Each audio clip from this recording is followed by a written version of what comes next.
and informative. It is always a pleasure to have you join us on the News Machine, the hottest news magazine show on radio.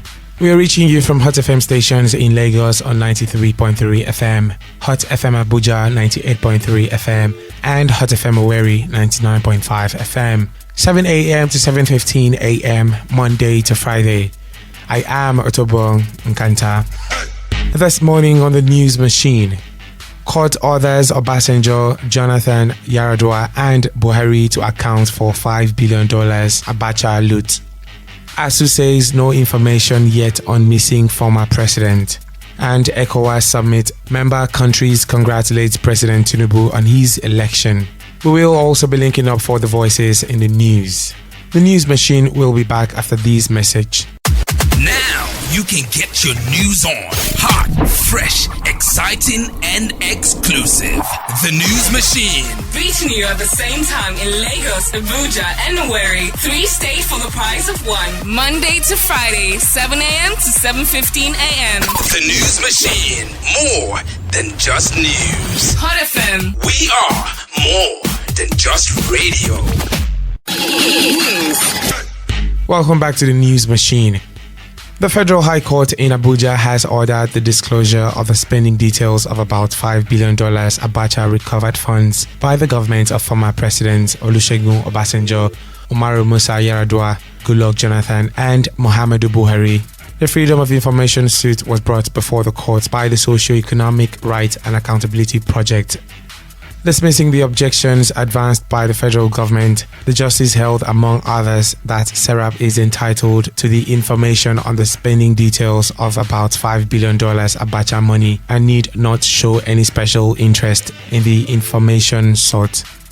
Delivering judgment, Justice Omotosho granted the orders of mandamus against the federal government, compelling it through the Ministry of Finance and the Office of the Attorney General of the Federation and Minister of Justice to provide and disclose the information to SERAP, exact amount of money stolen by General Sani Abacha from Nigeria and the total amount of Abacha loot recovered and all agreements signed on same since the return of democracy in 1999 till date. Member countries under the Economic Community of West African States, ECOWAS, have expressed gratitude and congratulations on the successful conduct of Nigeria's election that led to the emergence of Bola Ahmed Tinubu as the president of Nigeria. They gave their congratulatory messages during the opening ceremony of the 63rd Ordinary Session of the Authority of ECOWAS Heads of State and Government. The president of Guinea-Bissau, Umaru Sissoco Embalo, in his opening remark, commended Nigeria for the sustenance of peace and strengthening of democracy in the West African region. I would like to take this opportunity to warmly congratulate our brothers President Ahmed Bola Tinubu of Nigeria and Julius Maada Bio of Sierra Leone on the election and their election respectively to the supreme magistracy of their country and wish them great success and considering the fact of these two great brothers people.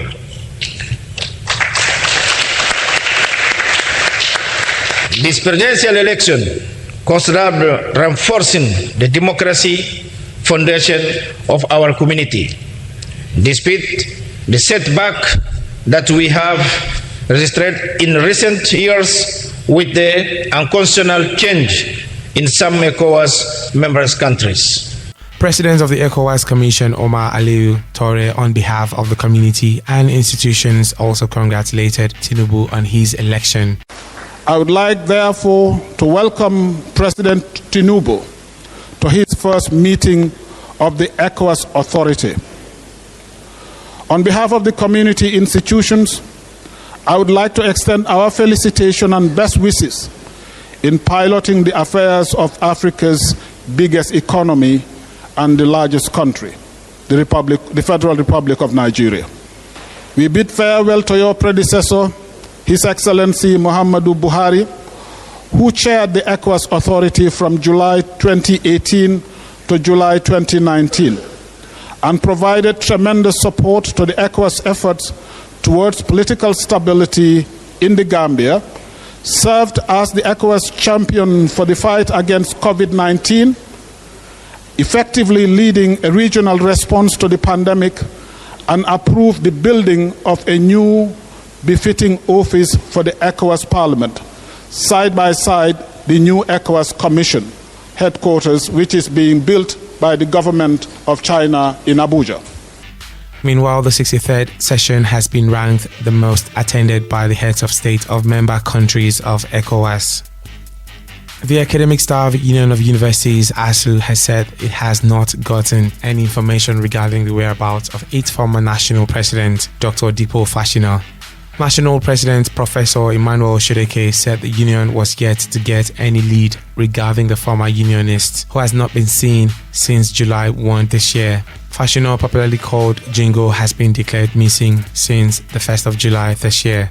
He was traveling to Algiers in Algeria via Istanbul in Turkey when he got missing. The 76-year-old Fashina was a philosophy teacher for over 30 years at Obafemi Awolowo University, Ile-Ife, after bagging his PhD certificate from University of California, Los Angeles. The Independent Petroleum Marketers Association of Nigeria, Ejibo Satellite Depot, has condemned the incessant pipeline vandalism in Lagos. It noted that pipelines of the Nigerian National Petroleum Company Limited in Lagos are often vandalized by criminals. Ipman raised the alarm over activities of pipeline vandalism at Idimu, Alimosho Local Council Development Area of Lagos.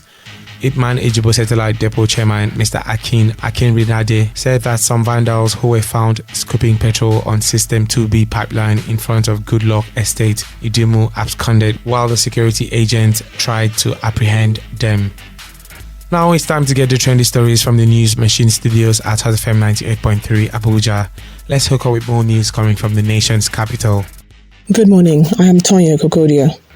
President Bola Tinubu has approved the establishment of the Presidential Committee on Fiscal Policy and Tax Reforms in line with the promise to remove all barriers impeding business growth in Nigeria. According to a statement issued by the Special Advisor to the President on Special Duties, Communications and Strategy, Dele Alake, the committee, which will be chaired by a fiscal policy partner and Africa tax leader at the PricewaterhouseCoopers, Taiwo Igedele, will be made up of experts from both private and public sectors and have responsibility for the various aspects of tax law reform, fiscal policy design, and coordination, harmonization of taxes, and revenue administration. The release quoted the Special Advisor to the President on Revenue, Adelabu Zak Adeyeji, as explaining that the President Tinubu recognizes the importance of a sound fiscal policy environment and an effective taxation system for the function of the government and the economy. And our Special Assistant on Public Communication to Atiku Abubakar, Frank Shoaibu, has said the President Bola Tinubu administration has begun appointing critics into government for sinister motives. Shoaibu said in a statement Saturday that Tinubu's constant meetings with some key opposition figures were being done for the purpose of seeking legitimacy and surreptitiously silencing credible critical voices. He said the recent appointment of Taiwo Oyedele, a tax expert at PwC, was only a ploy to get him to stop speaking about the government's failures, as he had been doing almost on a daily basis on television, radio and social media. He noted that the former president, Muhammadu Buhari, similarly did the same when he was appointing his economic advisory team. Shoaibu said Tinubu was buying over opposition figures in order to give his government some form of legitimacy after a questionable electoral victory. And that's it from the News Machine studios in Abuja. Over to our Lagos studios. Alright, let's link up with the News Machine studios at Hot FM 99.5 Owerri for the training news happening in the southeastern part of the country. Good morning and thank you for joining us. The Imo State Governor, Hope Uzodinma, has commended the Heartland Football Club of Owerri for making Imo State proud by winning the Nigerian National League competition held in Asaba, the Delta State capital. He made the commendation over the weekend when the footballers and their managers came to the Imo State Government House to present the NNL Championship Cup to him. Receiving them on behalf of the governor, the Chief of Staff, Nnamdi Anyehi, hailed the team on their excellent performance at the tournament that gave them the overall champion. He went on to remind them that they won the competition because God's grace was sufficient for them. Hence, the entire Imo citizens who collectively prayed for their success are excited over their victory. Presenting the NNL champions to the governor, the State Commissioner for Sports and Youth Development, Emeka Okoronkwo, said that the team was committed to the victory by exhibiting gallantry and consistency. Former Imo State Governor Ikedio Hakim has slammed a 1 billion naira lawsuit against Chikeze Nwadike for defamation and libel. Hakim dragged Nwadike before the State High Court for accusing him of being a conduit used to corruptly channel $1 million bribe during the Labour Party governorship primaries in the state. Nwadike had accused Hakim of being used to corruptly influence the outcome of the Labour Party governorship primary election in the state. However, Hakim described the allegation as false, malicious, wicked, and reckless. Unknown gunmen enforcing sit-at-home orders have caused serious panic in Imo communities as many residents in the Mbano local government area of the state are relocating to Owerri, Imo's capital city, over the fear of attack. Umuelemai, the headquarters of Isiala Mbano local government area, was recently attacked in the late hours of the night of Saturday, July 8, 2023. In a short video displayed online, many commercial vehicles belonging to the residents of the community were captured and set ablaze by the unidentified gunmen who were going after individuals that disobeyed their sit-at-home order. However, the situation is said not to have been easy for residents in the southeastern part of the country since the pronouncement of the sit-at-home order by one of the leaders of the agitating group identified as Simon Ekpa. In a related development, Anambra State Governor Charles Chukwuma Soludo has declared that Anambra will never obey any sit-at-home order by one Simon Ekpa, based in Finland, from where he issues threats of insecurity in the southeast region of Nigeria. Soludo, who made the declaration in an official statement released by his press secretary Christian Aburime, maintained that the state cannot be held hostage by some threats of fictitious stay-at-home order by disgruntled elements while her economy suffers.